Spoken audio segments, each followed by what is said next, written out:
Welcome to Salad with a Side of Fries. I'm your host, Jen Trepic, talking wellness and weight loss for real life.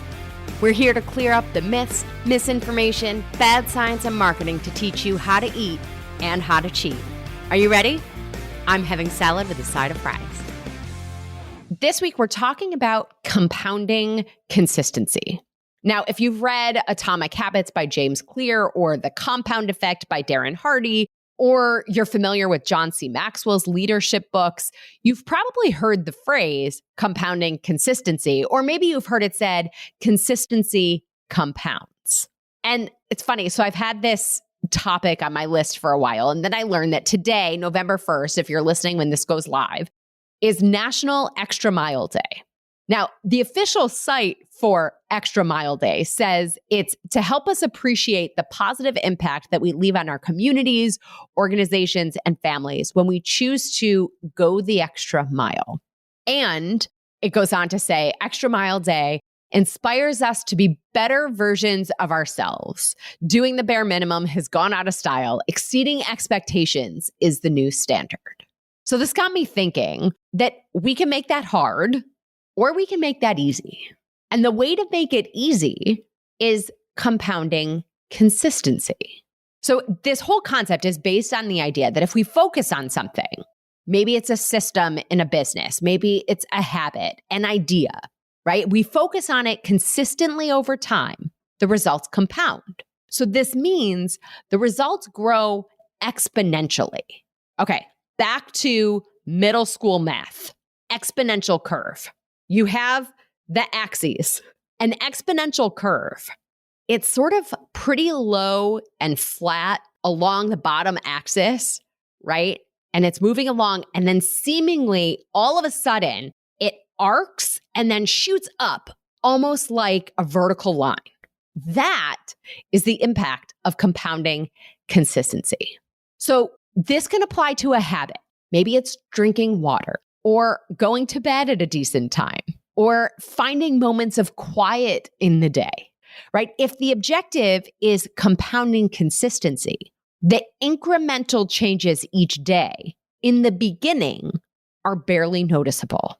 In business, so when I went to business school, we learned this concept called Kaizen, which is continuous improvement.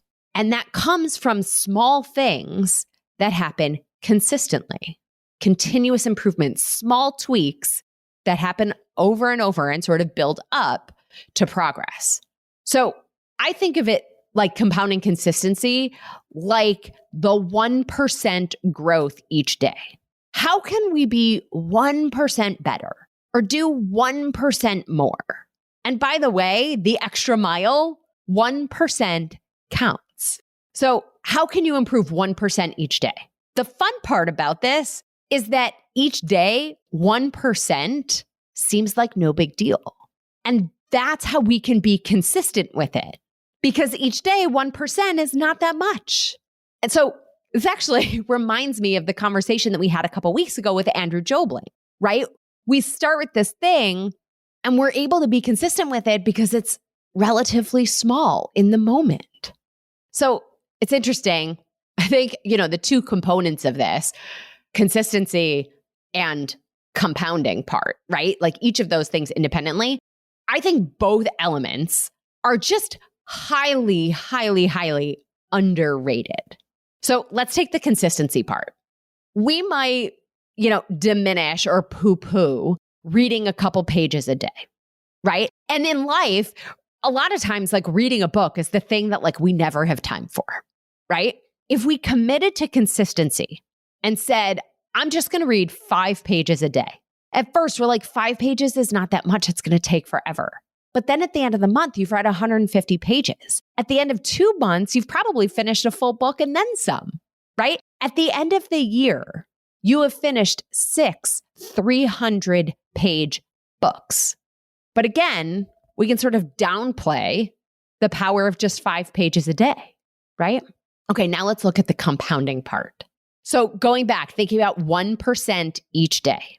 At the end of the year, that's not 365% better. That's not compounding. Compounding 1% a day over a year gets you to 37 times better.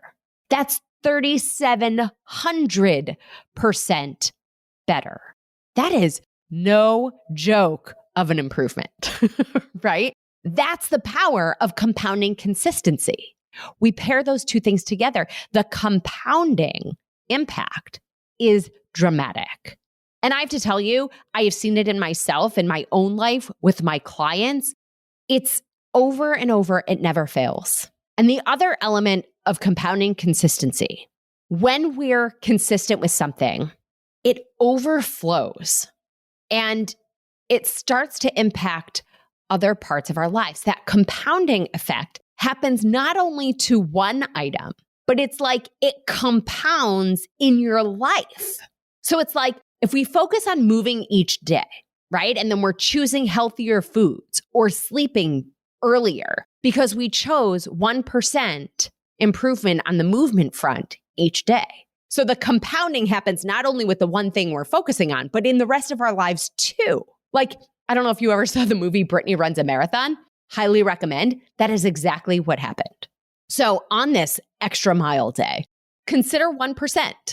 1% more is the extra mile. You can grow 1% by learning something new, accomplishing a small task, spending quality time with a loved one, reading, like we had said, drinking water. And by the way, if 1% a day feels like too much, fine, do 1% a week or 1% a month. But I encourage you, go for the 1% a day. And in the beginning, that difference seems negligible.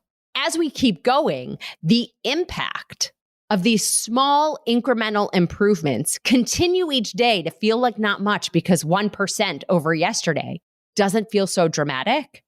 But over time, you will suddenly feel a very big gap between where you find yourself then at that moment and where you were before. So this brings up a quick tip for everybody, maybe two quick tips. The first is measure backwards. So look at how far you've come as opposed to how far you have to go. And if you're not sure where to start, simply do more of what already works for you. Think about the things you already do that move you in the direction of your goal. Choose one of those things to do 1% more tomorrow. Read one more page. Find one more minute of quiet. Eat one more handful of a veggie. Drink one more ounce of water. The bottom line of compounding consistency is that you find the 1% gains and then you stack the 1%, and then you'll really get somewhere. So that's the scoop on compounding consistency. Well, as always, everybody, I'm your host, Jen Trepeck. Connect with me on Instagram or all social media. I'm at Jen Trepeck, JENNTREPECK. Website is asaladwithasideofries.com. Pick your platform, send a message. I want to hear from you. I want to hear your takeaways, your ideas, your questions. This is also the easiest way to learn more about working with me as your health coach. Dr. Laurel Mellon, thank you again for being here with us this week. And friends, if you are not already, join our membership program by going to glow.fm/saladwithasideofries to show your support for this podcast, this community, and most importantly, support your health. You'll get this week's recipe for the chocolate oat flour banana bread and Dr. Laurel Mellon's EBT worksheet. That's Dr. Laurel Mellon, this week's featured guest. Well, friends, that's it for today's episode of Salad with a Side of Fries. Congratulations for making yourself and your health a priority. Thanks so much for joining us. Be sure to click subscribe or follow on your favorite podcast platform. Share us with a friend, and we'll be back next week. Always remember, you deserve it, and you are worth it. Happy healthy.